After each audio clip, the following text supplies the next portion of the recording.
Yes, Cinder, a remix of Dark Souls 3 by Rotaka. Folks, you know what that song means.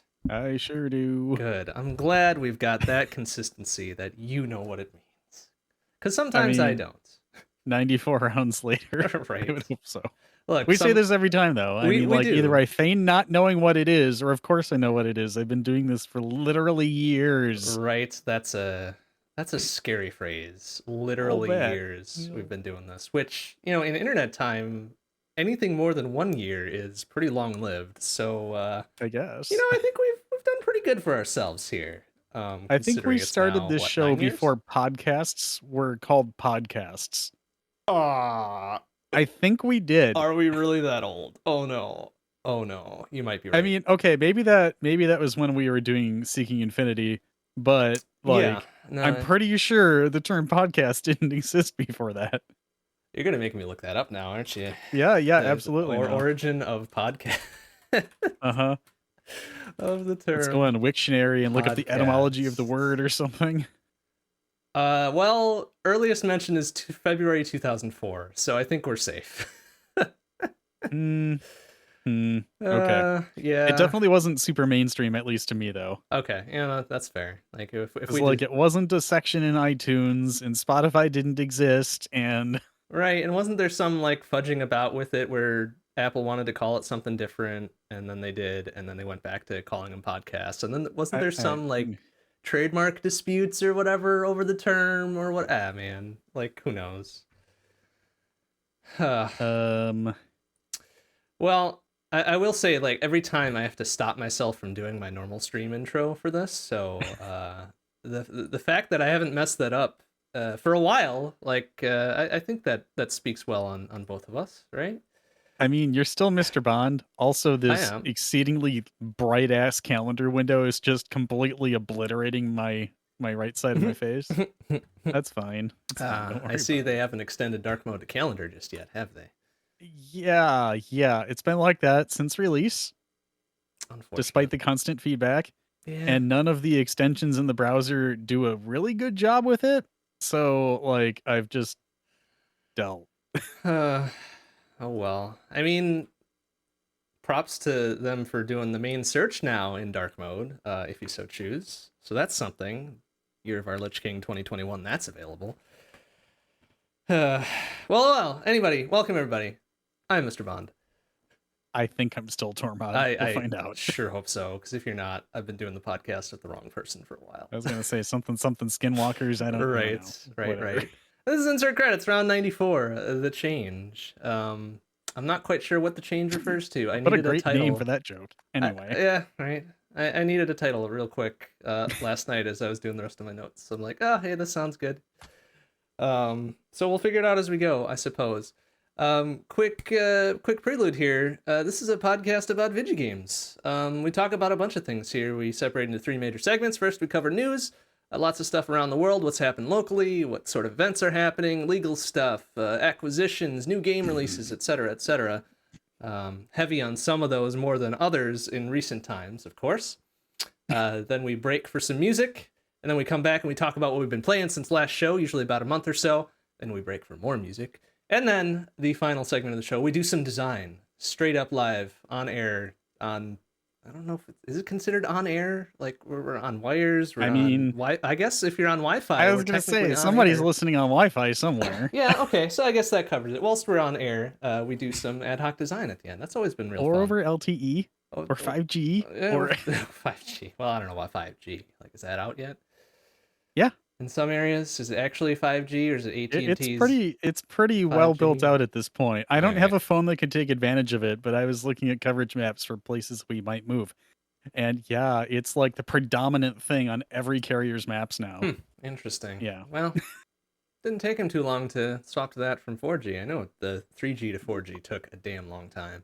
Yeah, allegedly they're able to use the same radios and just use different frequencies. Wild. So something like that. I don't know, at least for some bands. All right. Good, they're talking like 3 different kinds of like high, mid, and low band 5G, and they all have different uses. Oh, that's not going to be confusing at all. Yeah, it has to deal with wavelength and penetration through concrete and stuff, so you can get inside of buildings and all that. But superb. Yeah. Well, I'm not going to be worried about that for a while since I do not plan to buy a new phone for a few years. So, hopefully by that time, they'll have it worked out. Hey, it'll be like 7G by then. It's fine. They're going to have to rename that at some point. Like, go Semver. Let's do Semver on our cellular standards now. That would How be about fun. the new G Oh or something? No. Taking a page out of Nintendo's book, I see. Or Oh. Apple, with the second gen iPad was the new iPad. Was it? Oh, It was. Man, that just opens the door for the Kingdom Hearts naming shenanigans, honestly. Like, they may as well. Like, USB went that way a long time ago. They may as well do it for cellular standards now, too. Yeah. Just totally lean. Don't get me started on the whole, what is USB 3.1A? What is USB 3.2? What's Thunderbolt? I don't know. What's licensed by who? Yeah. What's actually USB and what's not USB and what's I plug things in, they go pew pew, and that's all I care about. Do they work? Yes, great, perfect, done, ship it. Well, anyways, that's a quick rundown of the show. Get used to weird rants and rambling because that's what we do here sometimes. Let's move into some housekeeping first, though. Next show for October, we have the 15th marked down. Nice dead center right in the middle of the month, assuming that still works. Thinking so. Yeah, I should be back from a trip from a wedding by then and thoroughly exhausted, and it'll be a good time. Yeah. Great. Okay, and I think we have, that was round 95, by the way. I think we have round 96 in November also picked out here for the 12th. Yeah, we do. Looks like the 12th, the second Friday of the month. Yes, excellent. That looks good to me. Now, the final show of 2021, which seems weird to say since we're not even in the final quarter just yet. But for December 2021, for round 97, looks like I'm seeing the 17th, possibly the 10th. Either one of those would be all right. Let's schedule. Let's schedule for the 10th. All right.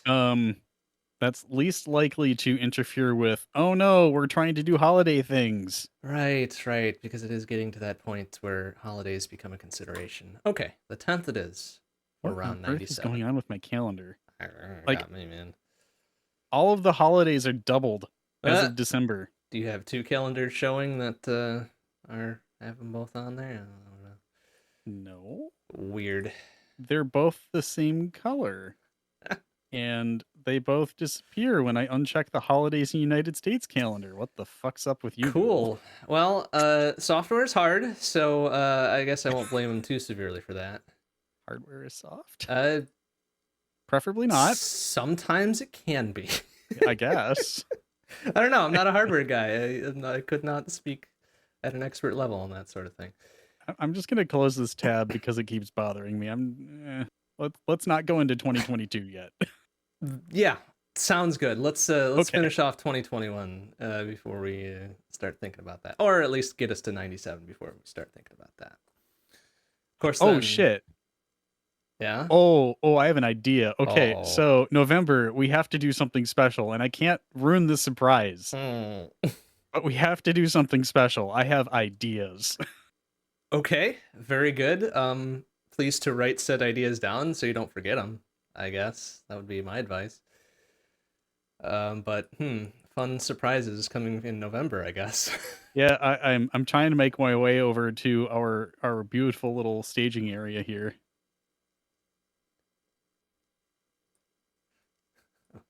Oh no. There, typing's real hard. Oh dear Lord. I'm volunteering you for that one. I might reject that. We'll figure something out. We'll have to do Gross. something themed like it at least. Gross. That is a good idea. I know it though. is gross. It's a But- good game. Sure it is, but I don't know about that particular aspect of it. I just dropped a real big hint, and I'm sure someone like maybe Tom will pick up on that real fast. Oh So my god. I don't know. Well, we got 2 months to work something out, I guess. uh-huh. I believe that covers housekeeping, though. We have scheduled out through the remainder of 2021. That's as far as we like to go, usually about 3 shows out.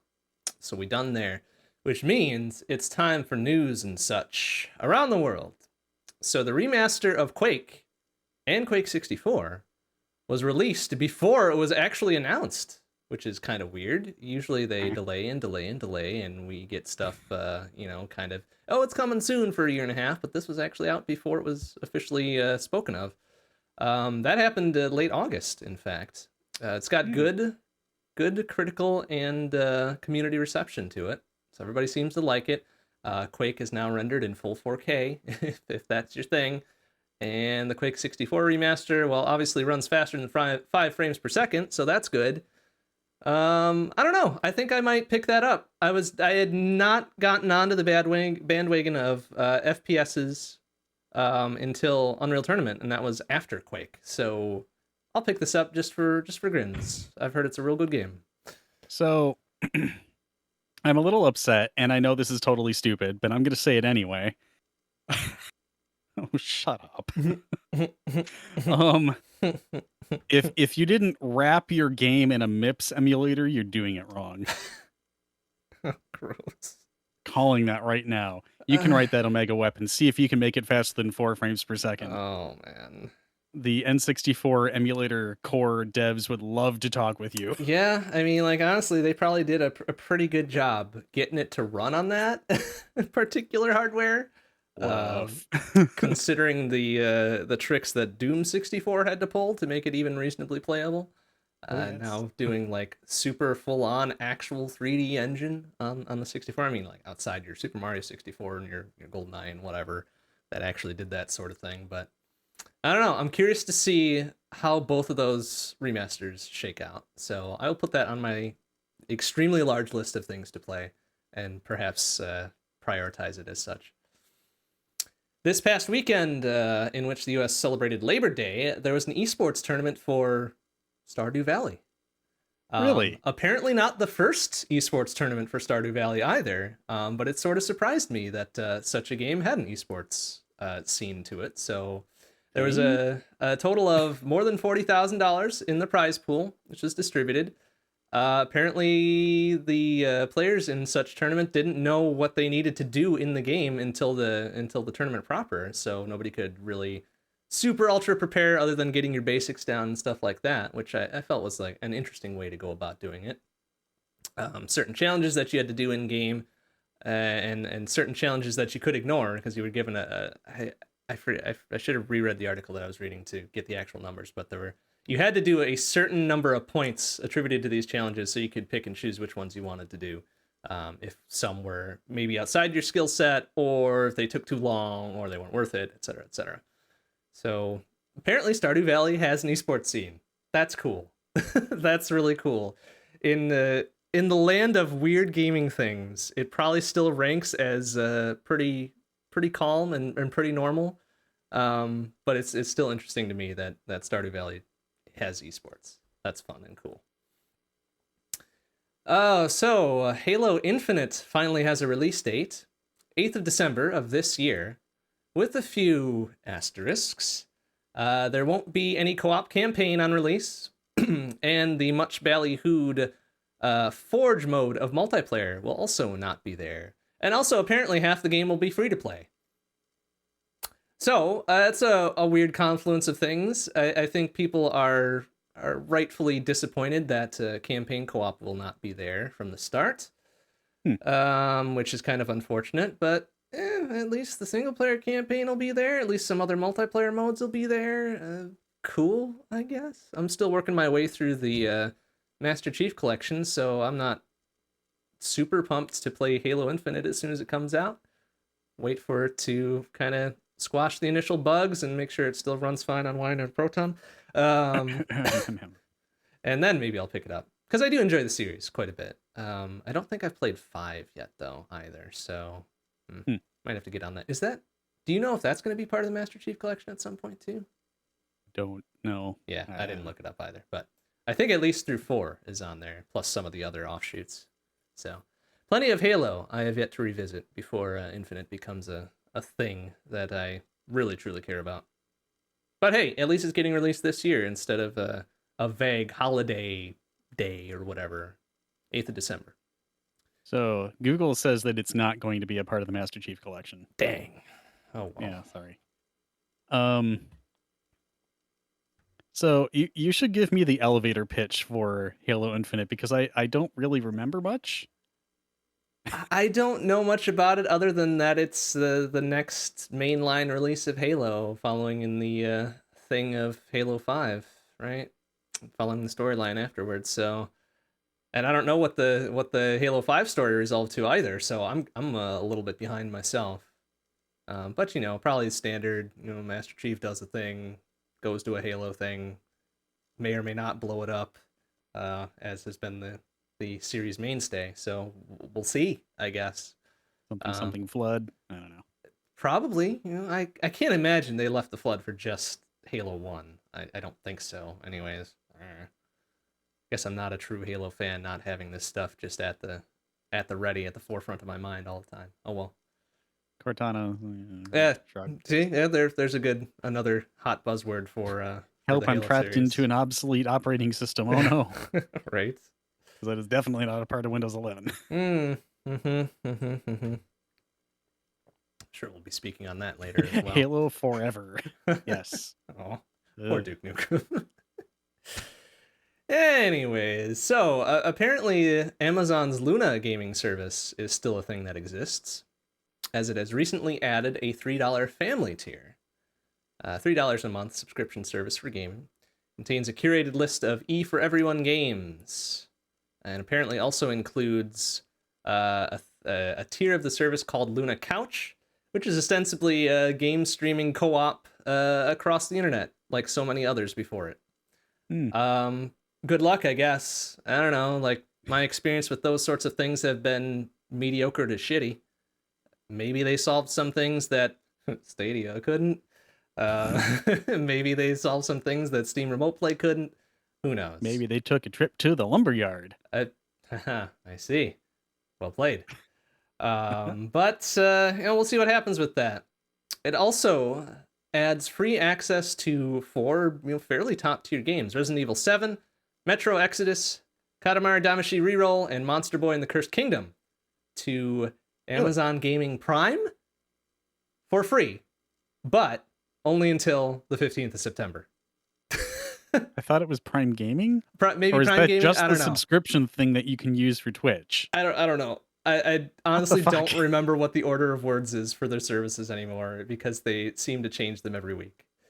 But okay. There's that access to those 4 games for free if you have Prime until the 15th of September. So neat. Kind of a weird time limit, but neat. Good luck to them, I suppose.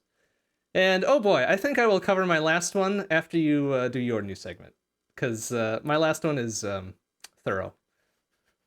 Sure. So proceed. Okay. Please. All right. Well, I'm all about those RPGs, so of course I'm going to talk about the Final Fantasy IV Pixel Remaster. It was released. It allegedly, like, the best thing about it is the soundtrack, which honestly doesn't surprise me because the remade soundtracks for 1 through 3 were phenomenal. Yeah, so it was released on the 8th of September. I haven't had a chance to play it yet. I have it.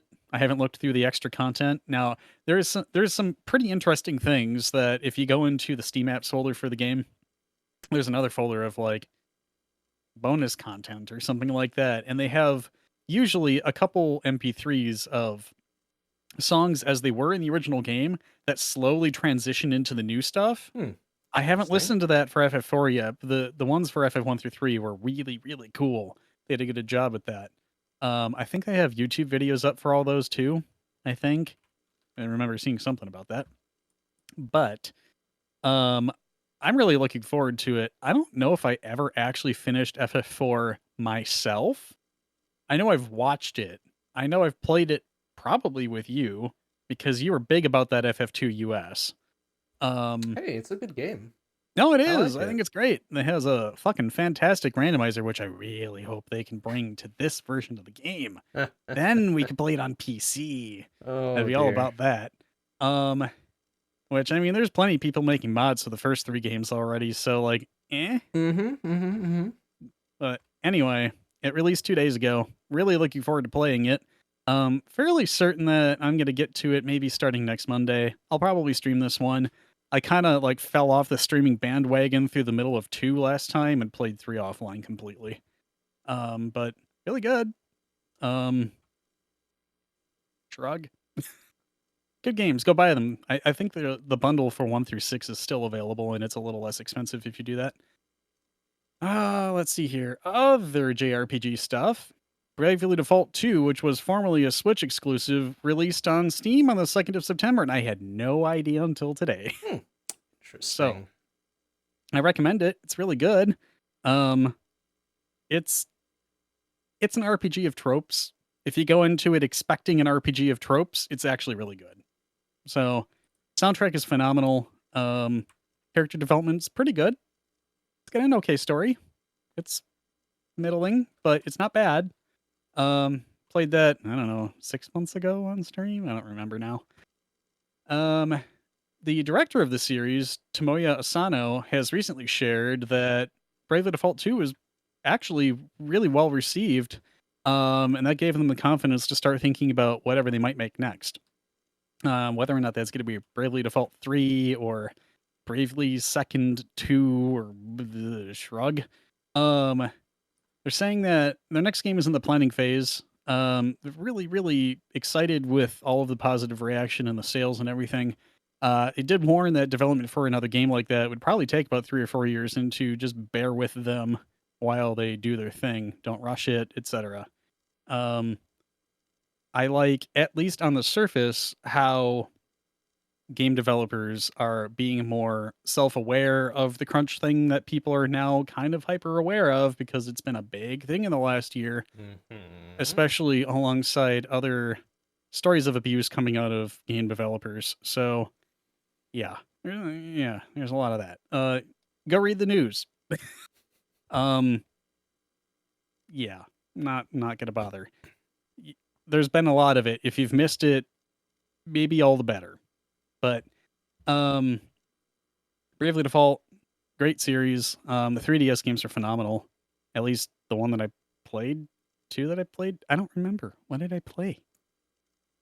I don't remember. Whatever. They're good. I like them. Go buy them. Soundtracks are phenomenal.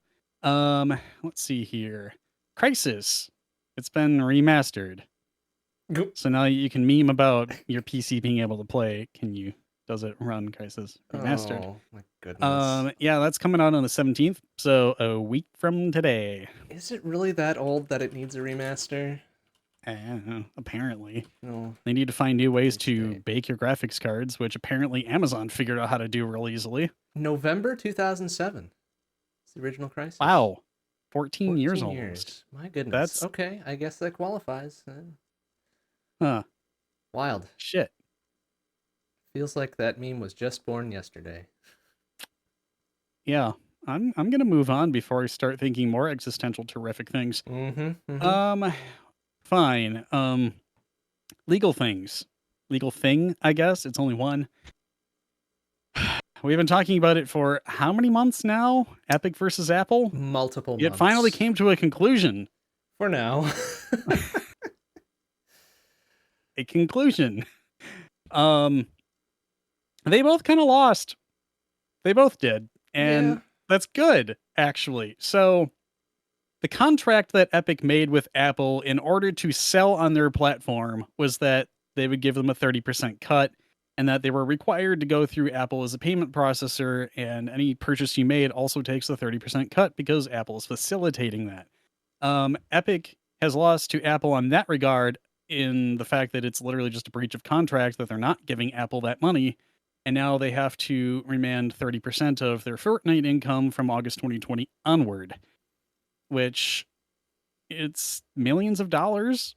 Big surprise. Fortnite's still hugely popular. I think the amount that I saw was 3.25 million for that 30% alone.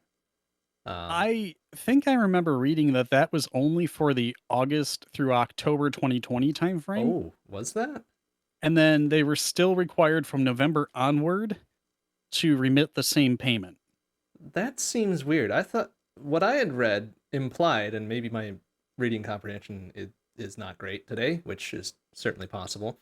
I had read that they were only liable for that 30% cut for the time that Fortnite was actually on the App Store, and they were trying to avoid said cut with external payment processing. Yeah, but maybe I'm wrong. Or I mean, there's a lot of people weighing in Yeah. on it, and I had to go for the TLDR version because legal things and God. right, yeah, it gets real thick real fast. Apple also does not have to let Epic put Fortnite back on the store. They don't have to. Correct. Like, Epic Yeah. broke the contract. Apple is totally in their right not to do that. Yep. So They're not required to restore any of Epic's Apple developer accounts, none of that. Right. Because it was a result of them breaching contract. However, they both lost. So Apple obviously has to give something up as well. Now Apple is required to allow third-party payment processors when within any app. So it does not have to be forced through Apple to take their 30% cut. It can be through PayPal or whoever their back end would be. Like, it can go through the company itself that produces the app. Mm-hmm. Yeah, they were real strict about linking out to that too. Even not going directly to a payment processor, even just sending emails to your app's users was, if not explicitly forbidden, highly frowned upon from Apple's perspective. Which is weird. Apparently, I just resubscribed to somebody and I got a credit card notification. So that was very well timed, apparently. Congrats. Did not subscribe through the iOS app because they do take a cut for that, for the thing that we're just talking about. Yeah. Although I could see that changing real soon. So if they don't have to go through Apple for everything, then obviously Twitch is going to want to keep its own money. Mm-hmm. So hey, a thing. Has actual practical implications. Well, not yet, because that won't take effect for 90 days. Or until 90 days. So from actually today is when the verdict, injunction got handed down, was today. So 90 days from now, that will take effect. I mean, barring appeals, barring whatever other legal fuckery happens, of course. But yeah, it's been such an interesting, weird, harrowing journey with this whole case. Harrowing, very accurate. Yeah. It's like, well, when it first started, I remember being like, well, this is interesting. This could have ramifications, good and or bad. And then it turned into a billionaire slap fight, and then actual legal stuff started happening, and now we're here. So, I might, in fact, during our first music break, look to see when we first brought this up, when it first started coming out, just to see how many months this has been that we've been sort of covering it, which is interesting. I suppose because it's all in Google Drive, you could just search for Epic and hopefully find relevant things. Yeah, I'm sure there's plenty of other topics around Epic that we talked about as well, outside this whole lawsuit business. But boy, howdy, has that been a font of many topics for many months. They are rather notorious. Not in the good way. So what's real interesting about this is that Epic has already said they are going to appeal the ruling. Despite having, won pretty thoroughly on one of the points, on getting the injunction against Apple to prevent them from forcing their payment processing. One of the larger points throughout this process was Epic's assertion that Apple was abusing their monopoly power of the App Store. And the ruling today very firmly stated that, nope, they're not abusing their power. So that count has been kind of vacated. Well, I shouldn't say that. I'm sure vacated has a very specific meaning that I don't fully understand, so I won't use that term. But the judge essentially said, no, they didn't abuse their monopoly power. You don't win that point. And so I don't know. Like, maybe apparently Epic still has money to burn to appeal this and to keep fighting. I don't like. This is so weird because, like, whenever something like this happens, people rush to pick sides in this, and it's just like, yeah, you probably should, formulate an opinion and decide who you want to win or whatever. And then something like this happens where they both sort of win, they both sort of lose, and I'm not sure how to feel about it yet. Like, I don't have any love for either of them, really. Like, Epic, sure, they made cool games. They fucked up Unreal Tournament 4, which I'm kind of mad about. They pulled their Linux support on recent titles and shit like that, so I'm kind of mad about that. And my non-love for Apple is well documented. So, can they both kind of lose still? Can like keep both losing? Like that would be good. Please drain some of the billionaire slap fight money out of them. Because the catharsis is real, and it should be more real. Let it continue being real. Right. I don't want the reality to end. So I don't know. My thought is that we haven't seen the end of this, even with Epic's appeal. That is almost certainly coming. This is going to drag on for probably a couple more years, which is unfortunate. It like the amount of time it takes for something like this to shake itself out is You. Yeah, not great. But the fact that it's starting to shake out finally, good. Please have something come of this. I'm not sure what I want to come of it, but please have something come of it. And lo and behold, something has. Anyway. Well, time for some Toonskis. Yeah, it is. Like that was the last thing that I was going to cover in news as well. I didn't realize you had it on your list, so I'm glad we got to I saw that you on didn't that. at the time that I wrote my notes. I was like, fine, I'll just do a brief little thing, and you'll probably put some stingers on it, and you did. Oh so. yeah, because the news broke this morning after I'd already done my notes last night. So I'm like, I had to quick go back and amend that 5 minutes before the show. But hey, I'm glad we got to discuss this, both of us, going back and forth on it, because all this stuff is real interesting. Even if you're not into the strict legalities of it, like the ramifications of this and what led up to it, and now undoubtedly the lasting impacts it's going to have on app stores and payment processing and all that sort of thing is extremely interesting. If you don't like one aspect of it, you're sure to find interest in another aspect, I would say. But that's what we get for talking about the Vidge games every month. Entertainment for everyone. All right. Buy stock in popcorn makers, I guess. All right. Yes. Toonskis. Toonskis Part 1. Let's go. All right. We begin with Dancing in Kokiri Bottom by Audio Mocha from The Legend of Zelda Ocarina of Time, followed by Hunter's Landing by Ivan Hackstock from Final Fantasy VIII, and ending with Temple Spirits by the notorious Rebecca E. Tripp from The Legend of Zelda Oracle of Seasons.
All right, looks like our gaming lists are pretty well evenly matched this time. I am Yeah. impressed and/or happy.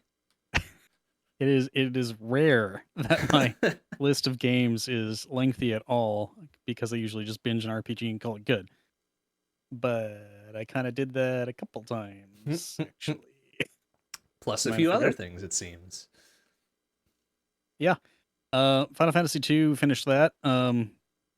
I liked it. Like I liked it the first time we played it, even on NES. It was much more forgiving in this version of the game. Yeah, I can You can imagine. save wherever the hell you want, which is real great. Oh, that's real handy, especially with Yeah. the early Final Fantasy titles. I tried so hard to make a black mage. I really did.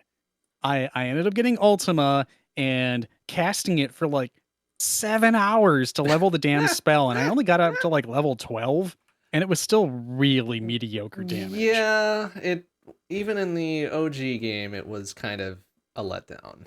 Yeah, Wasn't yeah, just a little bit. White magic, fine. Like I had a mage who was competent the entire game, who eventually, once the mage got a weapon, then they were great. They were the all-around fighter healer that I've always dreamed of. And yeah, fine, whatever. FF2 ended up fine. FF3 was fine. Liked it. Both soundtracks were great. As I already mentioned, the games went fine. I didn't have any like glitches or freezes or save corruption or anything. They were great. I replaced the menu font on both of them with the same Mystic Quest font that I mentioned last time, because the font that still comes with FF4 and earlier is trash. Yeah. There are many mods out there to replace the font. Choose your favorite. I ended up doing the one that made it look like Mystic Quest's dialogue font, which is very classic Final Fantasy to me. Moving on, Dungeons and Dragons 5th edition. Visited some family early August. It was right after the show, pretty sure. Yeah, actually, we left the morning after the show at 5. It was early, real early. 5 a.m. Gross. Yeah, it was a direct flight though, and it was only 90 minutes, so we got there at like 8. All right, fair. And then we just kind of slept a few hours, and it was good. But toward the end of the family trip thing, ended up playing a one shot of D&D 5e, and it was good. And we got a bad ending, but that's fine because I got to roll dice again, and it's been a while, and it was fine. I don't even remember what I played. I ended up finding a website that like literally generated the entire character for you, like all of the skills, Nice. all of the abilities and feats and everything. And you tell it like, all right, what level do you want this character to be? How much do you want us to randomize? And then it just does it. And it's real good. Because it like just spits out the character sheet in like the normal character sheet format. So you just print that shit out and you have it. You don't even have to like spend 17 hours making a character. Don't look at me like that every time it does. It was a good time. Yeah, we were supposed to save a magician who had been polymorphed into a sheep. And we got to the very end, and the very sketchy wand of polymorph I had to use because it was like a do or can't do it anymore situation, and unfortunately it poofed into nothing. Oh, womp. Well, so you tried. Oops. Yeah. I did not succeed my use magic device roll or whatever it was. So oh well. So the dude's still a sheep, huh? The dude still doesn't exist. It just literally poofed out of existence. Okay. I thought that meant the wand poofed out of existence. No, the dude's no. gone. Okay, well, I mean, the evil guy was just kind of like, well. So yeah, that was the thing. And then Eon and Sarah visited this last weekend, and we were supposed to go up to Madison, but job things happened. I had all of these plans, and I had everything well orchestrated, and yeah, that all falling fucking apart. But I got to play some games. Eon now owns a Mister, and we played things, including Dodonpachi. Oh, that's the original. That's quite outside your normal wheelhouse, isn't it? Yeah, and I got to see a lot of design nods from Jamestown in that one. Oh yeah. Oh yeah. Like Yeah. a lot of things were almost directly copied. Yeah. Oh, that's Dononpachi as a series and as an OG title is very responsible for a number of modern-ish shmup sensibilities. I can't say I'm surprised. I was like, oh look, there's the big slow shot, and there's the fast shot, and the upgrades you can get, and Mm-hmm. enemy formations I was weirdly muscle memorying from many years in the past, and I actually did pretty okay. Um, Jan and I looped at one point. Granted, that was with a lot of continues, but whatever. We were playing for fun. So that was good. I haven't played a shmup in a while, so that was pretty good. Next time we hang out, we definitely need to break out that Jamestown again, though. Like, are you talking the original OG arcade Dononpachi? Yes. Like no subtitles to it or anything? No, it was just Dodonpachi. Very good. Okay. Yeah. I'm trying to remember if we It ever was did that MAME. one. We had to tell it to flip the screen so Probably that we could actually see what we were doing. So it wasn't a schmacide. Yeah. It was a good time. And then I started going into the comfy games. We tried playing Wheel of Fortune on the SNES, and I will not Oh. ever stop saying how disappointing that game is. It is devoid of audio. What? Like, once you get into the game, there's just like It's nothing. dead silence. And if you, okay, Oh, the most gross. hilarious part of it is like if you guess a letter wrong or something like that, the sound effect is just, oh. That's how short it is. It's not, oh, like, It's just like the crowd the gave up womp womp 10% of noise the in way the through. show. Oh, It's man. just, oh, pause. Not Awkward, even more the pause. Move on. iconic. Yeah, no, it's not even that. Oh, that's too bad. So I insisted that we go back to the NES version, which like had sound effects for like the strength meter for when you spin the wheel and all sorts of things, and actually had like bum like the noise between and before the new puzzles and stuff. Whatever. It's a far superior version of the game. Play the NES version.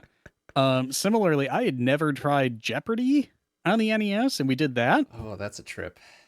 That was okay. Oh, I forgot something about NES Wheel of Fortune. We won like 6 Porsches because we just kept choosing the default prize round prize. Nice. So we just Okay. have a fuckload of Porsches and many dollars in taxes to pay on those. But whatever, don't worry about it. Right? It's a video Right. game. But Jeopardy went okay. I'm surprised how much I still kind of remembered. And then, of course, a lot of it was like, here are many pop culture references from the mid to late 80s. And I was just kind of like, Sure, I know those. yeah. Is that Yeah, the one where the CPU players just put in gibberish when they don't know the word or don't know the answer question? Don't know the question? I think so. Although there were some people that like buzzed in right away and just timed out. Oh. I was Well, just like, that's also good. why?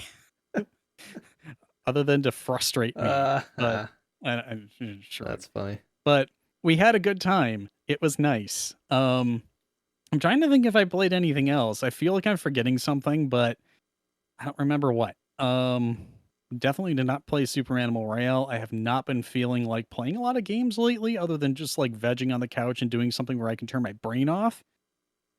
It's been a thing. Yeah.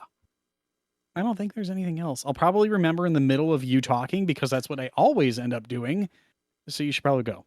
All right, very good. Well, surprise, surprise, as we were talking about it last show and now this show, I played a bit of the Final Fantasy 1 Pixel Remaster. I, in fact, bought it the night of our previous show as we were talking about it. And I did replace the fonts, as always, because that font they have by default is hot trash. It's not great. Yes. Really breaks kayfabe on the entire game. So, no, that gets replaced immediately. And I went up to the Marsh Cave in like ask about Marsh Cave. 30 minutes because I've played that game forever for multiple years. I know where to go, what to do, and then Marsh Cave is a pretty fucking hard stopping point usually because it's still a pain in the butt even in the remasters. It was a pain in the butt in the Game Boy Advance remake. It's a pain in the butt in the Pixel remaster. I'm pretty sure it's still a pain in the butt in the PS1 and or PS Vita remakes. So I think PSP was the one. Was that it PSP? Okay, sorry. I think so. The earlier of the PlayStation handhelds, whichever one that happened to be. But yeah, I played that a bit up to Marsh Cave, and then kind of set it aside and be like, yeah, this is pretty faithful recreation of one of the remakes. And certainly a far cry above the OG Final Fantasy 1. Like, don't get me wrong, I love OG Final Fantasy 1.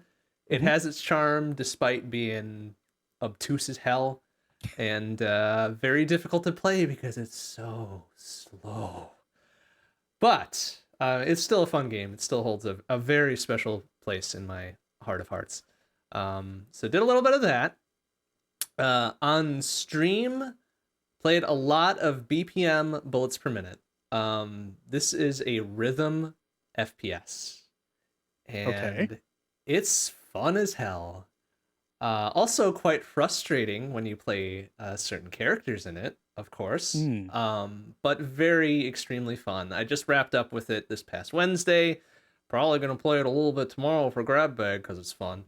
But it is extremely fun. You have to shoot on the beat, you have to jump on the beat, you have to reload your gun on the beat, you have to dodge on the beat. If you don't, you get a nice hearty and you just fail the action, essentially. Which opens you up to taking damage and or dying, which is very interesting in and of itself. And it's got some roguelike elements to it as well. It's kind of subdivided into rooms, which you start to recognize as you play more of it, because there's only a limited subset that they've got to work with. But the layout of the level as a whole, being stitched together in room format, is procedural, so it's never really the same twice. You can pick up various power-ups and magic spells and different guns, which all have different ways that you have to fire them on the beat or the half beat, and different ways that you have to reload them on the beat or the half beat. And some of them reload in 1, some of them reload in 3, some of them you don't have to reload at all. And you get certain equipment that changes the whole calculus of everything. Some equipment makes you do double damage. Some equipment turns your weapon into a spread weapon. Some equipment makes you move super, super fast, which is kind of dangerous sometimes. So, yeah. How much does this play like Crypt of the Necrodancer? I can definitely see shades of influence of Crypt of the Necrodancer on it. I think any rhythm game after Crypt of the Necrodancer will, I think, have some sort of influence embedded into it. But it's not, it's an FPS, so it's not restricted to a grid on the movement system. Enemies have certain tells as to when they attack, and enemies always attack on the beat as well. So I'd call that a pretty significant influence from what's the acronym for it? Condor? Crypt of the Necrodancer? I guess it's just Condor is the racing league for Crypt of the Necrodancer, which is funny. But yeah, I'd say it. There's multiple shades of Crypt of the Necrodancer in BPM, which is always interesting. Unfortunately, and this is a gripe I had throughout my time with it, is that it's not particularly well optimized performance-wise. It is the first game in a long time that actually spins up the fans on my GPU. And I can feel the actual temperature difference that it spits out when I'm running that game versus pretty much anything else. I was thinking like high resolution timers or something, but right? No, I think it's just that the level segments that they put together are not well optimized in terms of the number of polygons that they use to create them. Probably some of the enemy models are not very well optimized, and it gets kind of jank sometimes, where the frame rate slows down, and it being a rhythm game, frame rate is kind of important to make sure you're actually able to do the things when you want to do them. Otherwise, death. That's really my only gripe about it, though. Like, otherwise, extremely competent game. Like, very well done. It kind of hits that combination of genres where you wouldn't think it would work very well, but it does work quite well. So if you're into FPS games, or if you're into rhythm games, or hey, if you got the lucky roll on your interests and you're into both of them, it's a really good game. Highly recommend. Please pick up and play. Very good.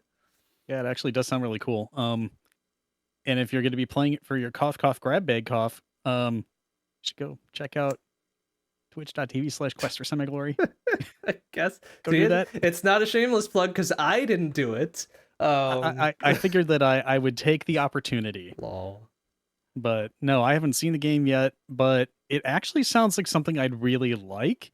See, now what I'm thinking of is something like it would be really interesting to do this with like a grid system with like a tactical RPG aspect to it where you have to like quick switch weapons depending on who you're fighting. Oh yeah. And then you could use like, I don't know, single or double-handed weapons or something like that that aren't necessarily projectiles. Oh man, I'm getting so many ideas from this. Yeah. This sounds like it looks really cool, but I haven't seen it yet, so I should probably tune in tomorrow, right? Yeah, the aesthetic to it is interesting in and of itself too. Like it's not monochrome, but it does very heavily favor certain shades and gradations of a single or a small set of colors for each different zone that you go into. Gotcha. Which is, it was rough at the start because everything is just so blaringly colorful before you turn down the saturation a bit and it actually becomes not eye bleeding. But yeah, Digital it's vibrance. Yeah, exactly. And it's interesting. Some of the accessibility features in it are interesting too, because you can shift which colors they pick for each zone independently as well. Huh. So say if somebody's got color blindness or whatever, they can't see this particular shade of color very well, you can shift the colors for that zone up or down the hue scale a bit. I think I may have actually seen you in the menu for this at one point. Which is very interesting. Like, I didn't make any adjustments to the hue at all. I tried it for a bit, but I'm like, nah, it works pretty good on the default set for me. But I definitely decreased the saturation on the colors because that is just like eye-searing at full blast.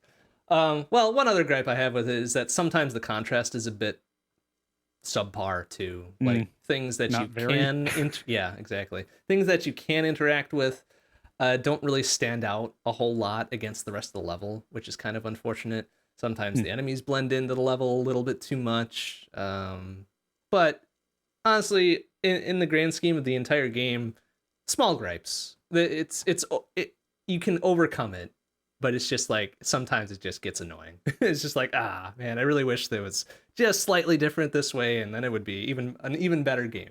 But it is an extremely good game, and I would recommend it. Cool. Okay, on the SBC side of things, the Shmup Book Club that we do weekly, every Thursday night.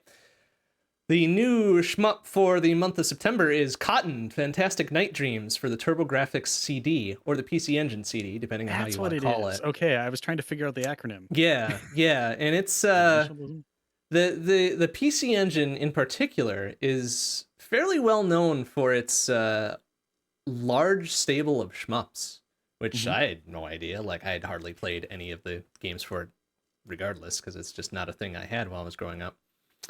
But this one in particular, Cotton Fantastic Night Dreams, is quirky as hell, but very fun. Okay. Like, there's a story behind it that I always skip through because, I'm there to play a shmup, not to respect the deep lore to it. Respect the lore. Right? But the story is just kind of secondary. The mechanics behind it are pretty standard shmups, like, upgrade your weapon, upgrade your bomb, get points, etc., etc. The method of doing so is interesting because the enemies drop the power-ups, but you can shoot them to change what they do, and it just keeps looping, and sometimes you got to be careful because you want a certain thing, or you want the thing that gives you points more than the thing that ups your weapon, and because of the whole chasing leaderboards thing we do with our friendly competitions between ourselves. So points are more important.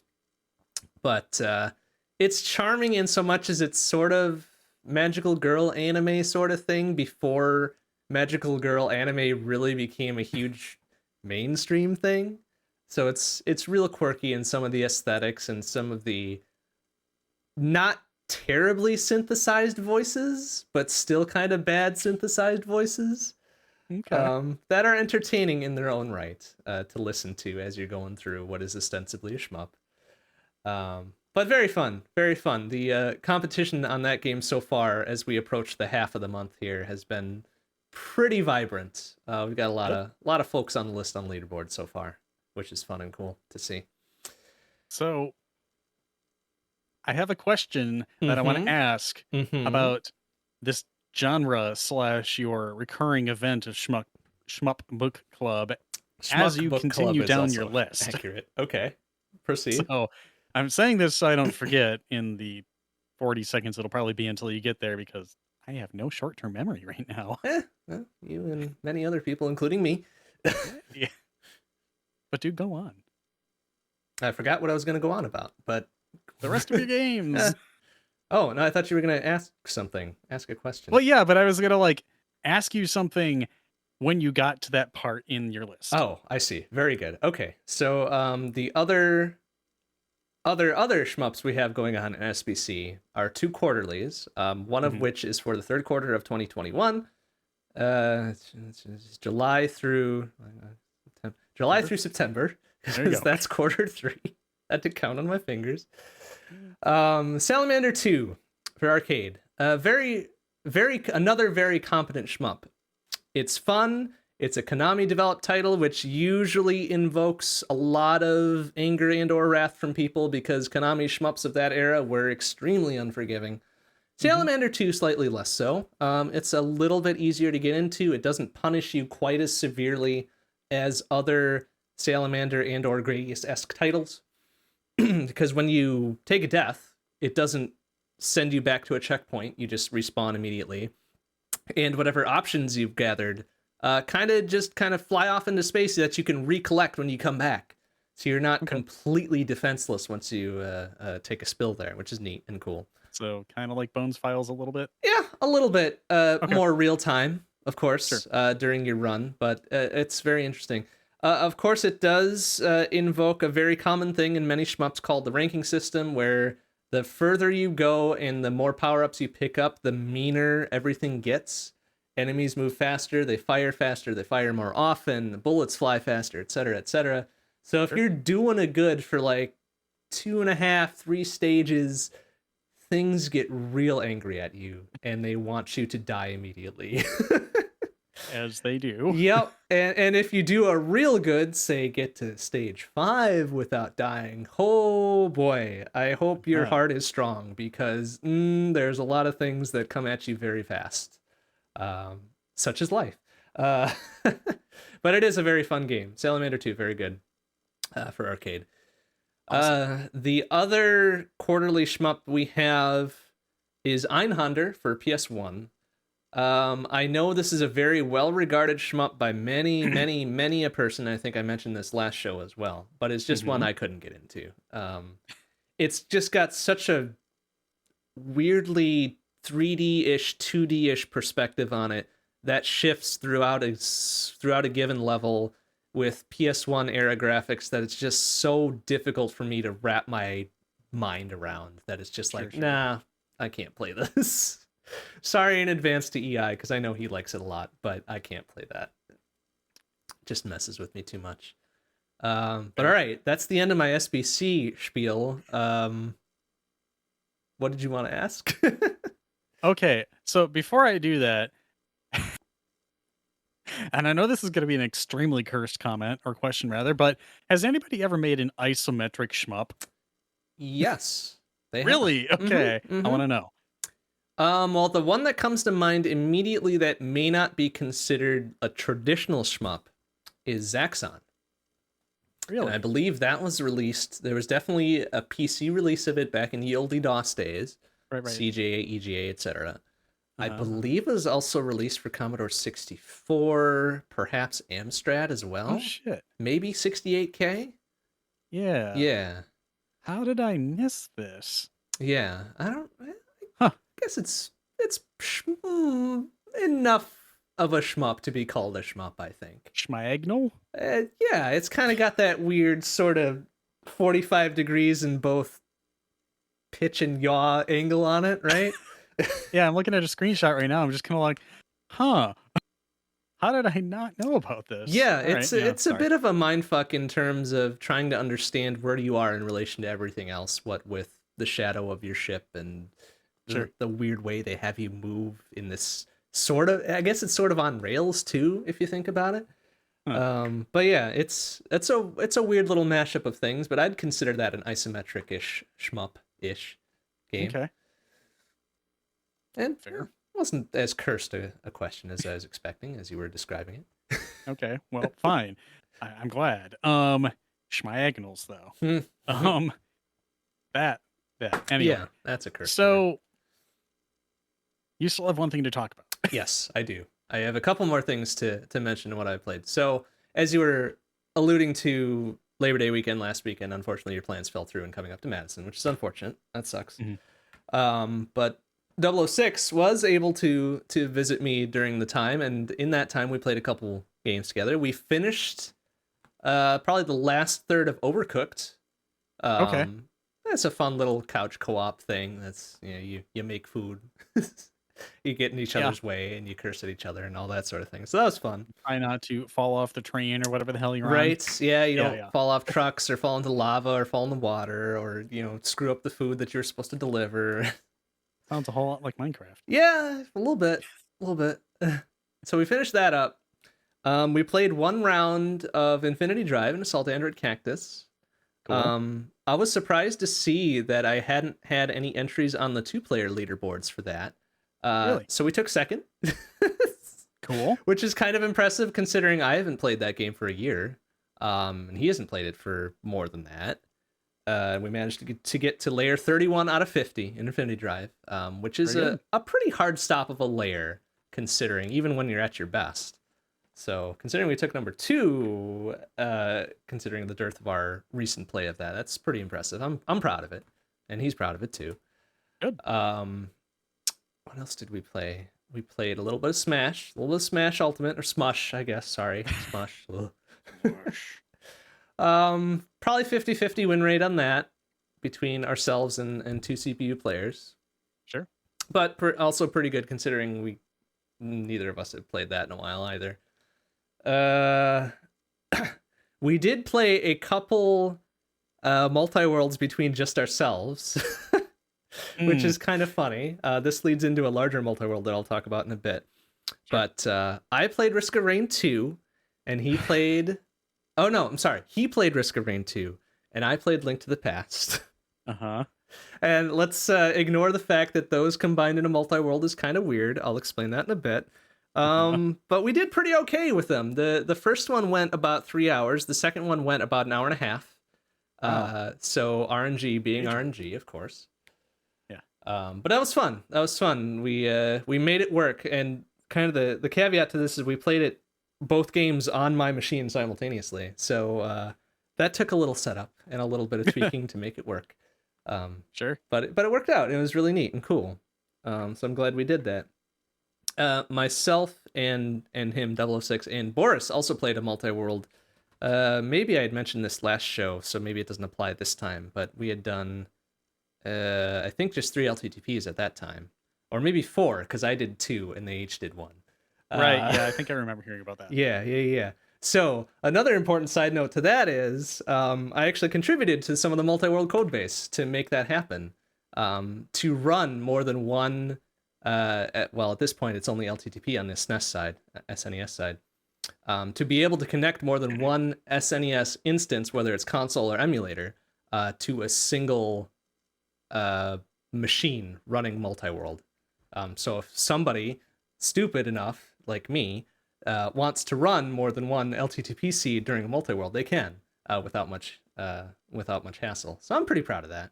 Like, that's neat to be able to contribute to that code base. I wonder how Eon did that with the 4 SNESs at the same time multi-world. Oh, that was interesting. I had talked to her a little bit about that. Okay. When I went to go pick up equipment from her a couple months ago. Yeah, we can talk about that later if you'd like. It's a real interesting setup, to be sure. But that all segues into a much, much, much larger multi-world that I played with 8 other people last weekend? Yeah, last Sunday, in fact. The Sunday of Labor Day weekend. So we had 9 people, 13 different worlds across 5 unique games. So we had 1 Ocarina of Time rando, so 1 Zooter, 3 Risk of Rain 2 instances, 1 Minecraft instance, and 1 Factorio instance, and then 7 Link to the Past instances. So several people did more than one game. I myself did a Risk of Rain 2 and an LTTP instance. And all the LTTP instances were a mix and match of different settings. I did a Key Sanity and Crystal and Enemy and Boss Rando. I know there were a couple of only normal open seeds. There was one no logic seed in there. There was a couple other pretty standard Key Sanity ones. Right? Yeah, I know, right? There were a couple of normal Key Sanity runs in there as well. It was just a total chaotic mess of things, but it worked really well, which is surprising. We had, compared to like the total amount of time spent in all of those games, very little BK mode. And for those not in the know, BK mode meaning time when you can't make any progress in your particular game. I think I had maybe 20 minutes of it at most across my 2 games, but I spent all of that in Risk of Rain 2 anyways, just doing stuff. So it wasn't really BK mode. I think Firetron, who participated with 2 normal open LTTP seeds, had like 30 minutes of BK mode, and I think everybody else was just going full on during. So we maybe had like an hour and a half of BK mode across everybody. That's pretty great. 5.5 hours that it took to do everything. That's it? Yeah, I know. That's a surprise in and of itself, right? Oh shit. 13 worlds, and it took only 5.5 hours. So, and the one caveat to this particular time when we did it, we had a number of us turn off the progression balancing in the multi-world generation, because there's this really neat feature that says, hey, balance progression where, you know, everybody's Sphere 0 or Sphere 1 or Sphere 2 checks are kind of well balanced among worlds, so it minimizes BK mode. It tries to minimize BK mode or whatever. But like 2/3 of us had that turned off for this go around, just for shits and grins, really. Sure. And it was still only 5.5 hours, so I was like, wow, all right, that worked out pretty well considering what we had to go through. Cool. Yeah, and it's astonishing to me like how quickly this is advancing. This whole multi-world is called Archipelago is the name of the multi-world we're using for it. How quickly this is advancing, because right before we started doing this, or right before we did the one on this past Sunday, Risk of Rain 2 got merged in for support. It's like, oh shit, great, cool, now we can put that in. So 3 of us did that. And then prior to that, there's a long-standing pull request to merge in support for Super Metroid 2. That's kind of still out there, I think. Oh, really? Yeah. You'd think that'd be one of the first games that they'd put in because of, yeah. Right? Because of how, Combo Rando. Yeah, because of how popular it is in various other forms. There's some code cleanup they have to do with it, I think was the explanation given. But that's kind of in there. And there was a big change that was merged to clean up the Minecraft handling. And there's just constant stuff going on with it, which is really cool and neat. And then my change to support multiple LTTP instances, of course. But, it's really super cool. And it's like there's so much activity with it. And there's talk of even more games going on. Slay the Spire support is in there, too, which is a deck building game. Yeah.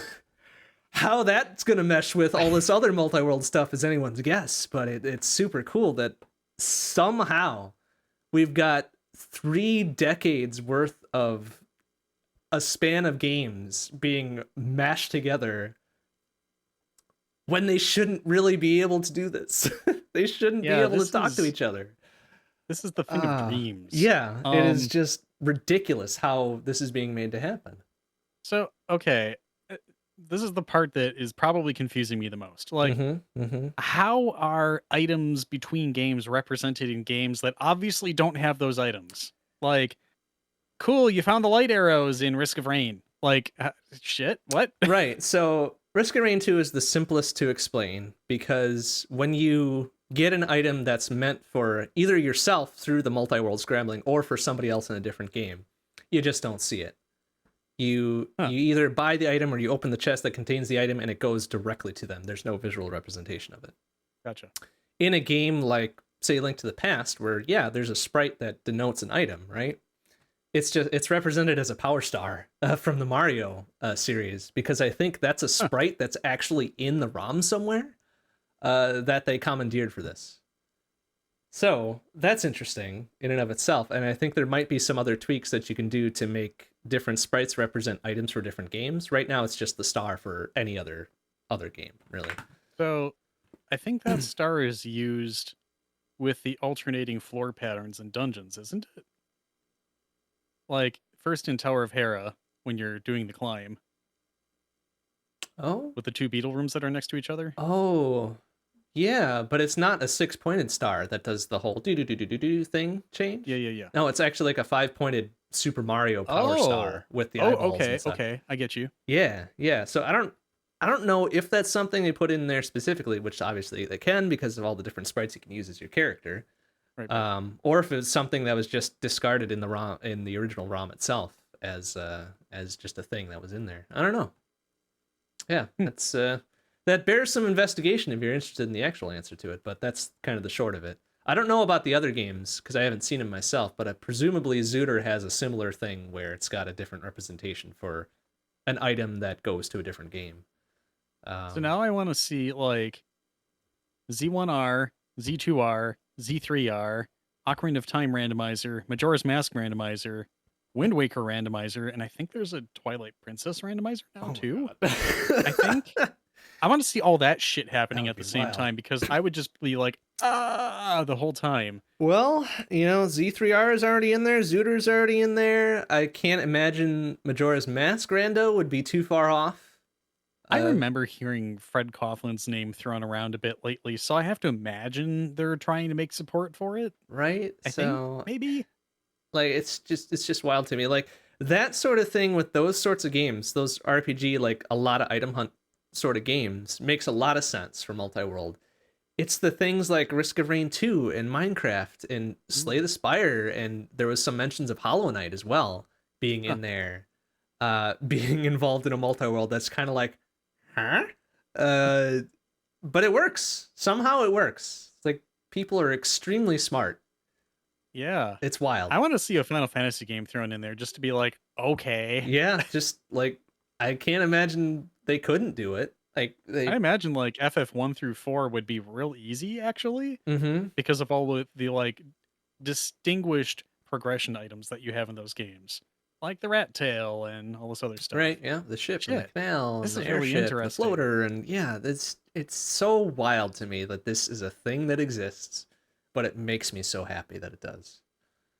Now, this isn't related to the BizHawk Shuffler, is it? It is not. No. Okay, because I wasn't really sure. Like, I thought those were kind of related, but I wasn't sure how they would be. But you could. Because I know that thing's pretty cursed. You could throw that in there too. Like I tried that particular brand of a solo multi-world as well with 3 different seeds, and boy howdy is that chaos. But yeah, you could throw that in there too. Like it's abstracted away in such a fashion that once the multi-world is generated, how you end up playing it is really up to you. Okay. And I'm so astonished at how it's built, really, in a good way, that you could do this asynchronously entirely. Sure. You could generate this in, like, for example, a 10-world multi-world to play yourself, play one game at a time, and it will catch you up as you boot up each game with items that you would have picked up. It's just so wild to me that that works the way it does, but it's designed in such a way to do that, which is super cool. Man, I don't know. I could wax a whole bunch about multi-world because it's very exciting and cool, but that would probably violate some boundary of our show here. I still have my question. So, okay. Like you proceed, I guess. At what point is EI going to get frisky enough to do a multi-world with Shmup Book Club games? Oh, good gravy. Because that has to happen. That has to happen now. Boy, how would you even make that happen, though? I don't know. I don't know. Like the closest analog that exists right now in this multi-world support is Risk of Rain 2, because there's no locking progression items in that game. You can do a low percent run with having no items. Why you would want to is beyond me, but you could do it.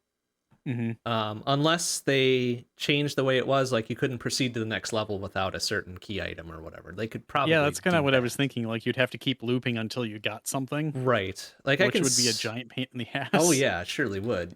I could see that happening, like that sort of addition or option being put in there. But I like for a more traditional shmup, like how would you even? Before I Oh, forget about this. see that being very frustrating. But anyways, proceed. Da, da, da, da, da.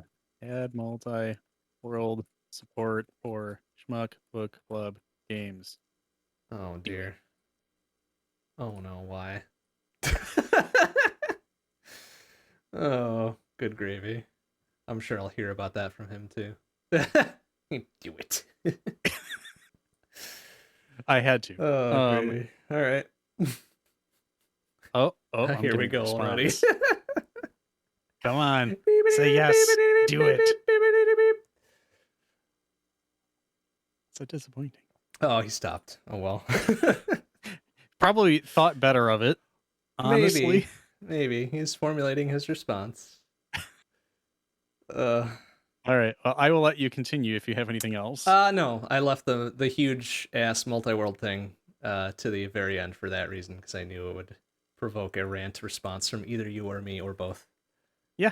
So I guess I mean, like, I still have yet to actually watch any of these things or really know technically how they work. I mean, obviously you told me some stuff, but I keep hearing about these like, hey, Tormod, you should come play this archipelago thing. I'm like, what the fuck is that? Is it a board game? But I mean, I asked too much VI. Okay. You really should join in. Like there's in the like 4, 5, 6, 7 games I think that are supported now. I'm sure you could find one that you'd be able to jump in as. Add some Fire Emblem support or something. Oh man. I can't imagine. That's like a fucking 20-hour run though, isn't it? Ugh. I mean, like, if you start out with way more scaled weapons or levels or something like that, you can probably make it go real fast. I suppose. But yeah. Where, like, you have to, like, you're forced to recruit characters in maps, otherwise you don't get an item for someone else's progression or something. I don't know. Oh, Lord, that could be real bad. I mean, you got to keep replaying the map until you get it. Yeah, I guess. Or something. I guess. I don't know. I think that'd actually be kind of fun. Nice little challenge for tactical RPG, but I digress. Right. Well, anyways, I'm sure we could badger you into playing an LTTP seed or something. Probably. I'd be like, hey, I'm in this room in Swamp. Where go? Okay, now where? Okay, now where? Swamp, though. Like, all right. So I got one more commentary about multi-world that I sort of alluded to when I was describing our massive 9-player 13-world one this past Sunday. Is that the mix of settings, even between the same unique game, is interesting, because we had the standard open LTTP, and we had the Key Sanity LTTP, and we had the No Logic LTTP as independent games that different people were playing, which is really super interesting. So if somebody's like less comfortable or just wants to play the easy end of things, you could just do a normal standard LTTP and throw it in there, and then somebody stupid like me could do the Key Sanity boss shuffle bullshit. Easy mode LTTP, right? Let's go. Exactly. Like it's so interesting that that's a possibility. But it really does expand the pool of people that are willing to do this sort of thing too, which is cool. Zero Crystal Ganon, let's go. Right? Like I think mine was 3 and 6, which is kind of gross, but it ended up not holding anybody up, which is also very cool. Awesome. Yeah. Okay, time for Toonskis Part 2. I think we've waxed poetic on multi-world stuff enough for one night. So let's start off with a remix from Breath of Fire 4 entitled 8-Bit Dragon Awakening by DDR Kirby ISQ. Then a remix from Golden Sun entitled Back to the Fields by Pavos. And then finishing off with a remix from Jet Force Gemini entitled Anthem Anubis by Blind.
All right. Well, I presume our previous game idea generator site from last time is probably gone forever.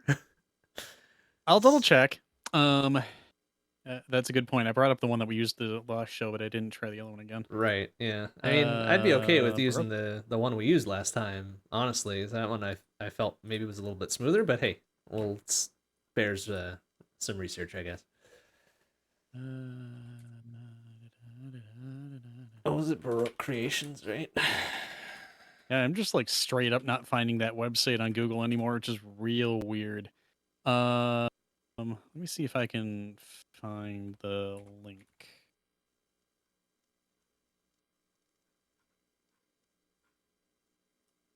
Didn't type it in there. I think we put it in Slack somewhere. Let me get the Slack channel up real quick here. I'm actually curious to see if we can find it. Oh my god, Slack though. Otherwise, our let's make a game.net thing would probably work just fine too. Yeah, I do have that up. Darn. Oh, yeah, here. It's in this channel. I'll give it a try. Hey, real quick here, as soon as I can find where I typed it.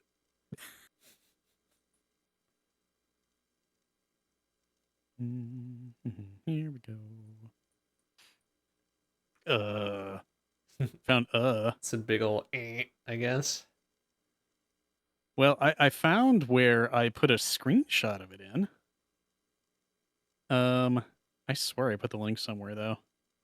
No matter. I can use the other one for tonight as well. Well, let's see here. So same rules as normal. We are allowed to re-roll twice, and if we get to the third set of genres and themes and such, we have to keep it. Yep. So let me know when you're ready. All right, let's do it. This is our ad hoc design segment, so we gotta do some design. Gotta ad hoc it. Make ourselves not liars. Proceed. I don't know what this is. Okay. So we have 2 genres, 1 rule, 1 setting, and 1 theme. I have to assume that those are just 1 by default. Okay.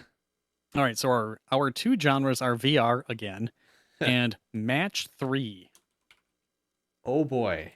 Okay. What is that? Is that like a memory game? That's like Bejeweled match 3, clear the screen type things, right? Oh. Yeah. Okay, so it's Puyo. Got it. Sort of, but that's match 4. Okay, fine. The rule is 1 room, which I guess that would be real easy for this. Okay. All right. Very good. The setting is alternate history. Alternate history. And the theme is war. Well, okay. Naturally, I suppose. Huh. So I guess those at least fit together in some strange way. They do. I can see VR meshing pretty well with those last 2 as well. 1 room and match 3 though is kind of bizarre, and not necessarily in a good way bizarre. Yeah, no. I'm not feeling it. No, I'm not either. I say we re-roll this. All right, attempt number 2. Okay. This one's actually kind of cool. All right, so there's 1 of each. Our genre is platformer. All right, solid. Our rule is magic gone wrong. All right, very good. Our setting is fairy tale. And our theme is murder mystery. Oh, murder mystery, huh? Uh-huh. For whatever reason, this just like screams Candyland at me. It sort of, it sort of does, doesn't it? I could see that. Well, murder mystery Candyland, but all right, okay. Yeah, well, I mean, like, who framed the gingerbread man? Yeah. Okay. I don't hate it. No, I mean, this is definitely something we could build on. Yeah. The real question I think it would be our first time ever taking option 2. Would it? Did we always go with either the first or the last in previous ones? I think so. I could be wrong. It's wild. Wild if I know true. we've definitely gone with number 3 a number of times. Oh, yeah. Like, I would feel okay trying this one out. I kind of wonder about what the third one would be, and it would probably on average be worse than this one. So I'm cool with this one if you are. So we can lock this one in, and I'm willing to re-roll to tell you what it is. Oh boy. Well, we can't re-roll for the third one to just see what it is until when we're done with this one, though. That is totally fair. That seems like a fair thing to do. Okay, so let's go with platformer, magic gone wrong, fairy tale, murder mystery. Yes. Okay. Well. Ew. Yeah. All right. Let's start with players. I'm feeling like a co-op platformer on this one, actually. Yeah. I kind of like we've fallen back on single player stuff a bit too much as of late, I think. So So I agree with this. I think it has to be some sort of detective duo. ooh, I think that would detective work really well. duo. And Okay. I think incorporating some elements of either finding hidden things or maybe even point and click. Kind of like the Dragon Quest system where like you get next to something and you have an option list of ways that you can interact with it, Okay. All right. but definitely involves platforming and stuff like that. It doesn't even have to be a side scroll. It could be 3D. Yeah, yeah, could be. So get to a And honestly, I certain. think 3D would be cooler. Okay, let's note that in graphic style for now. 3D platforming. So get to a certain point of interest in whatever map level board we happen to be in, and Mhm. and choose an action. Yeah. Okay. And then, I mean, there could be many per map, Right. depending, Yeah, because, yeah, you yeah, know, of you have to course. find your progression. Okay, so players detective duo players investigate a level, map, board, world for points of interest. It's like Ace Attorney, except you have to actually go through and do all of the research. Right, right. Yeah, you can't just kind of muddle your way through with what sounds like the most reasonable guesses, right? Right. Okay, points of interest, choose actions at those points. Okay, I dig it so far. So input method is interesting. Point, like, standard, well, if it's 3D platforming, like standard third person platforming controls, really, right? Like, is that Yeah, I'm thinking something silly like Banjo Kazooie or even fly around with a flying power up, cough cough Mario 64 or something. right? Yeah. Is that like standard and well known enough that we can call that okay? I think it is, right? Like everybody's played a, well, I don't want to say everybody because not everybody has, but most people know of a third person platforming esque system, right? Yeah, I would assume so. Okay. All right. That seems good. Ooh. Oh, hey, actually, Mm-hmm. so what if you had the option to pick between 4 different characters and they all had unique abilities? Like you can accomplish everything with every character, Right. but certain things would be easier with one over another or something like that. Sure, sure, sure. Okay. Like somebody could have a double jump or There's different characters. Let's put 4 in parentheses there. 4 different characters, each with a different unique ability yeah. slash abilities to move around and investigate the world. Seems good. I can imagine like one of them being a blood dog or something. Right. Like they have Bloodhound some sort rather. of unique skill or familiar or something that lets them do something more effectively Yep. without blocking out the rest of the objective you're supposed to accomplish, obviously, because that would be no fun. So Okay. in addition to there being multiple characters you can choose, of course, the levels have to be proc gen and all of the objectives have to be randomized. Okay, fine. But for actually, you know, this would be interesting. So if we had a set number of character builds you can choose from, you'd have the same number of maps or scenes that you'd be able to go to, and each character that you can choose would obviously have a strength, but each map would have a weakness for each character based on their attribute, I guess. So the things that are generated are influenced by the characters and or attributes of those characters that are chosen. Seems good. You could go that route, or you could just have one stage per possible build or something like that, I see.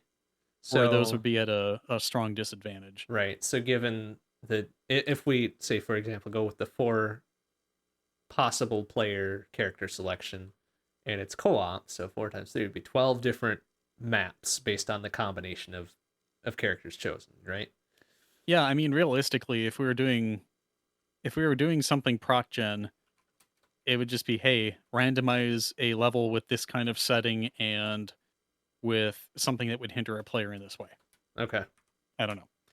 If you didn't have proc gen, then yeah, you could absolutely go through and make static maps, and that would be great for a speed run. You'd have to choose the best build and exploit the maps as much as you could. Right. My feeling is that maybe the maps themselves, at least the overall geometry and layout of them, is more or less fixed, and Yeah. then the points of interest within them would be more easily randomized / proc gen. So if we were going to do something like that, I would still want there to be like a couple secrets that are unique, or they could be in different hidden passages or something like that, depending. Right. Or Yep. even have like a list of 15 possible locations and it chooses 2 of them or something like that. Mm-hmm. So it keeps things fresh in that way too. Right. Okay. So limited. Okay. So let's work this out then. A limited set of overall maps. Yeah, call it 10 to 15-ish or whatever. Overall navigation of them keyed to the combination of player characters. Yeah, I think so. And then points of interest, since we're on that term. Randomized within the map. Following strengths. Oh, that's pretty good AI typing. When I put most of strengths in there, it's auto-completed strengths and weaknesses. Neat. Yeah. Following strengths and weaknesses of the chosen characters. Or Google's getting in on that AI game gen. right? Somehow they're better than GitHub at code generation.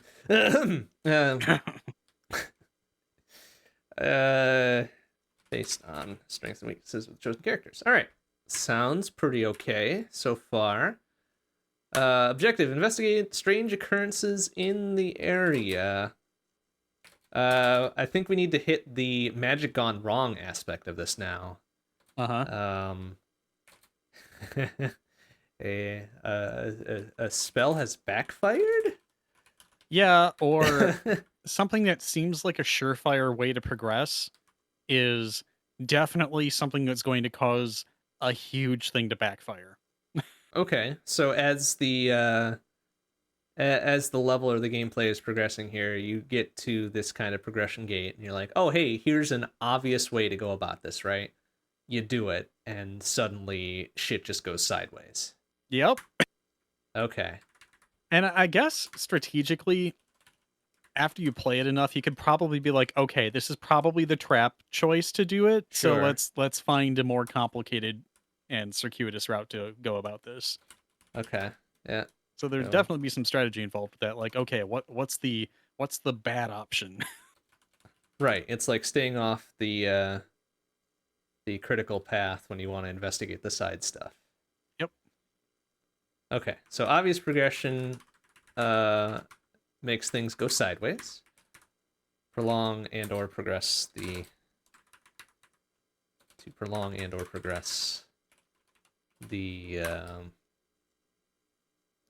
I guess the story. It's not necessarily story based, but plot. I don't know. I don't know how to word that really. I mean, it would be kind of interesting. Ooh, actually, I like this. Okay, so based on what you do, the story writes itself as you go through the game. So you actually get to see like the little quill writing out the story and stuff like that. And then at the end of the game, you can review the whole thing, and it just gives you a summary or something. Okay, and or trigger progression. Vague enough. Okay. So I'm gonna put that bit about the story writing out in between major things as a mechanic. So story at major progression points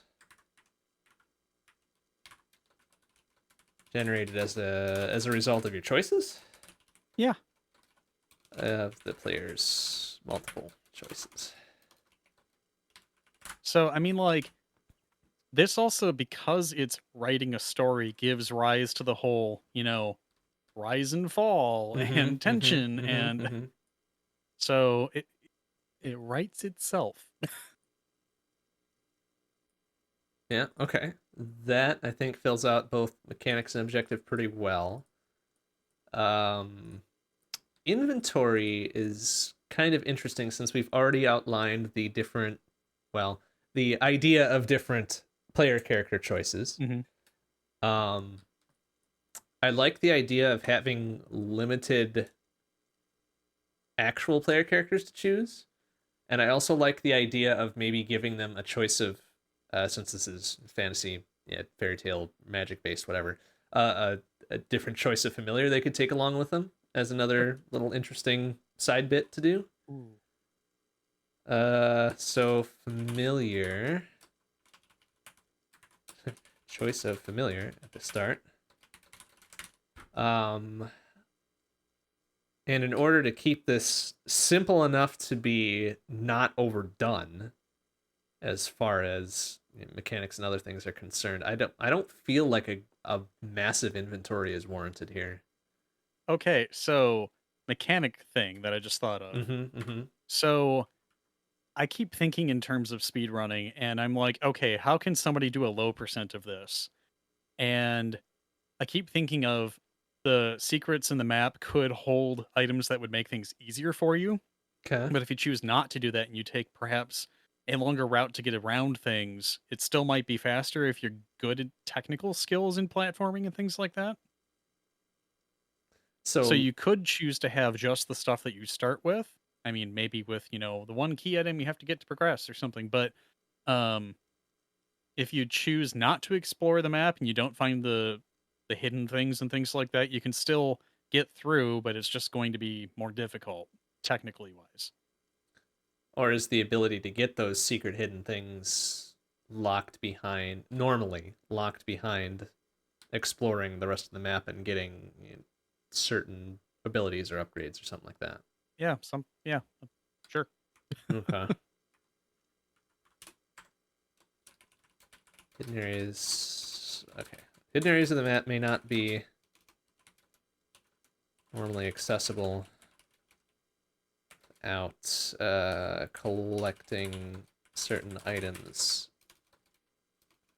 abilities from normal areas of the map. Okay. So how does that affect our inventory? And does it affect our inventory? Do we have consumables to use? Do we have skills on cooldowns? Or So are we limited to what either our main player character has or their familiar has? So the way I'm thinking of it is based on your build and familiar, you come with a standard set of equipment for those things. And there's probably one key item that you have to find as a group in order to progress the story, Okay. aka leave the map. Mm-hmm. But you can find power-ups and regenerative items, like say if you get injured while you're trying to do your ascent or something like that. You can do it without any of those essentially items that make things easier. So if you speed run and you go through the map and you find the key item however you do it and you get out without incurring damage or needing to have other things to help you out, cool, you got through faster. You have your base equipment plus whatever the key item is for that map. It could be randomized based on like, here's total pool of 20 items that you can get, and you need to get this one thing to solve a puzzle at the end or something like that. Right. It's kind of your choice whether you take the base equipment and do the bare minimum, or explore the map, find more things, pick up more power-ups or restoratives or whatever you might find, tools, I guess. So Sure. Yeah. Okay. So player familiar has standard equipment at start, can collect extra consumable items and helpful abilities throughout the level. throughout the level, if you want. Need the magical MacGuffin Yeah. to progress. Can't be a game without several tropes. Right.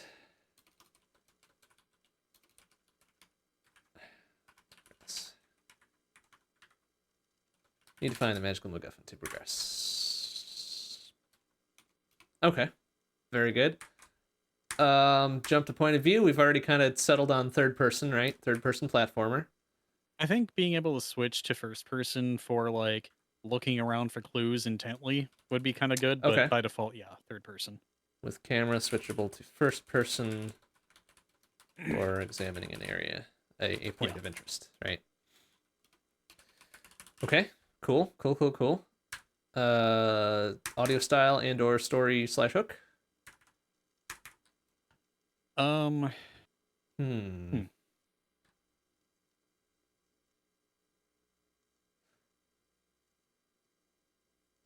I don't think the game should take itself too terribly seriously, but obviously it's, it's kind of dark because it's a murder mystery, Right. but like, yeah.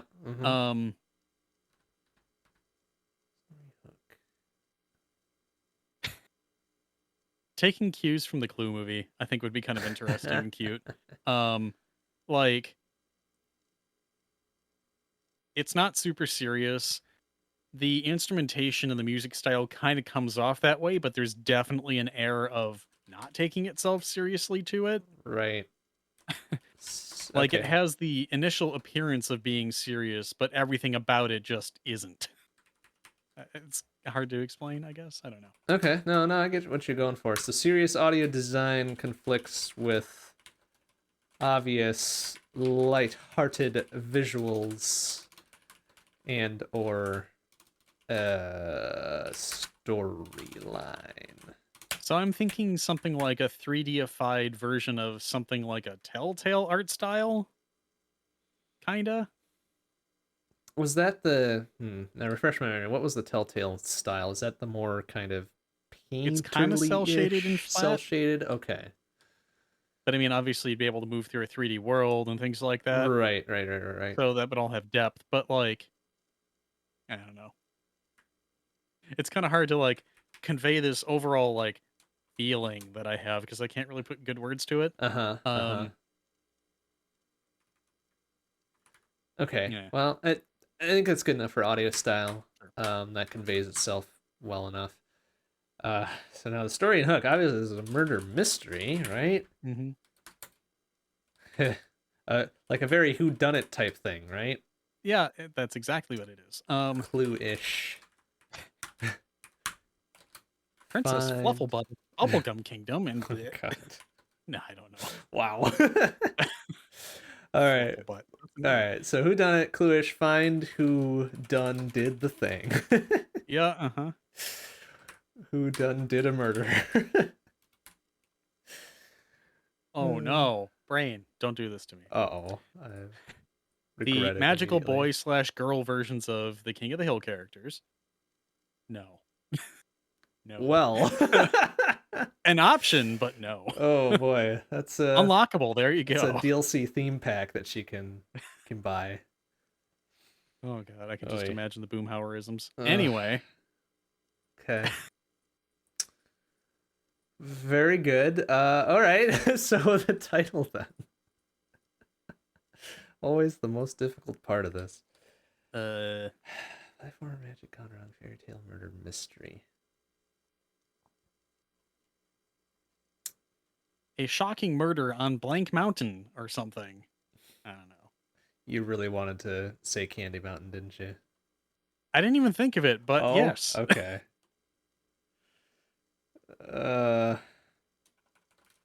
You just call it a blank murder on Magic Mountain or something silly. Like, I don't know. Definitely make the box art and the description sound exactly like a kid's game should, but obviously it's not. Sure. Yeah. Like, it looks all cutesy. Like an edutainment game. The audio is super serious, like realistic horror type stuff, and then it's just all cutesy and crap, and maybe it has a moral at the end. Who knows?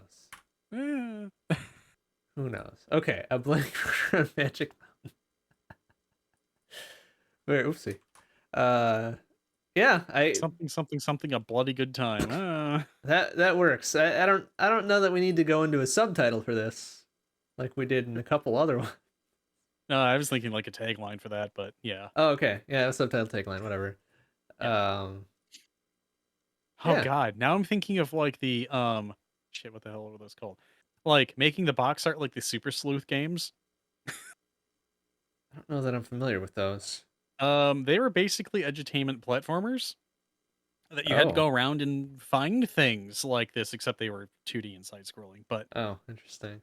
wow. Oh no, are you thinking like shit? What was it called? Oh, I can see it in my mind, but I can't remember the name of it. Damn, I thought it was Super Sleuth, but maybe I'm wrong. Well, shoot. Oh man, if we did riff on that though, that would be so early 90s.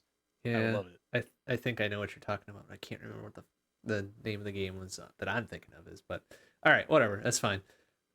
Like Murder on Magic Mountain. Okay. Yeah. Oh man, now I'm getting kind of strong Mad Libs vibes out of this, but that's probably for another time. Yeah, love it. Okay, all right. So to review: platformer, Magic Gone Wrong, Fairy Tale Murder Mystery, a 2-player, third-person co-op with serious audio design, but kind of cutesy, whimsical visual design. Uh-huh. You have to find who did a murder on Magic Mountain. You have to choose your familiar at the start. You have to find points of interest around the maps, investigate, and find the magical MacGuffin to progress. Investigating strange occurrences in the area where even the obvious progression occurrences will make things go sideways in a magical way. Because it's magic gone wrong. Sound about right? Mm-hmm. I actually really like this Wild. idea. Then again, I say that like all the time, Oh, but of course. Like, this we got one's good ideas. kind of distinctly unique for us. I mean, yeah, it's no erotic visual novel, but you know, it's got a character of its own, to be sure. Nice pun. Didn't even intend that, but very good. Yeah, I don't know. I like it. Very, very good. Certified fresh. All right, I'm willing to call this a design. Okay, I sign off on it. Very good. We'll throw that on the pile of like 60, probably more than that actually, 100 and some other designs from the before times. We started designing games in Seeking Infinity when we were doing specific genre focused episodes. Yeah, like Shuffleboard Heroes and all the other ones, right? Sports games. Oh God, sports is like Shuffleboard Heroes. There you go. I will say that Shuffleboard Heroes is probably a gem amongst the weakness that is the sports genre. I don't care. Fight me. Strong agree. Oh boy, would you like to know what our third role was gonna be? Sure. Yeah. Let's look into that one. All right. Story. Oh, woof. Okay. Probably good that we didn't go with it. Sounds like. Kind of got Typing of the Dead vibes here. Oh. Okay. So the two genres are typing and physics. All right. The rule is inconvenient superpowers. Okay. Yeah. Setting is a parallel universe. And theme is pursuit. Okay. Yeah, that's very strong Typing of the Dead. Yeah. Typing and physics. Oh wow. Yeah. All right. Well, then glad we went with the second choice. Yeah. Because I feel that third one would be maybe tougher than we want to tackle on a Friday night. Yeah. Okay, cool. Well, I think we are coming to the end of round 94 then. Any other parting wisdom? Otherwise, we can wrap this. I'm good to go. Very good. Well, thank you once again, everybody, for listening and or watching us. I am MrBond. And I'm Tormod. We'll leave you with our typical closing track, a remix from Mario Kart Wii entitled Wind in Your Hair by Overclocked University. Good night, everybody.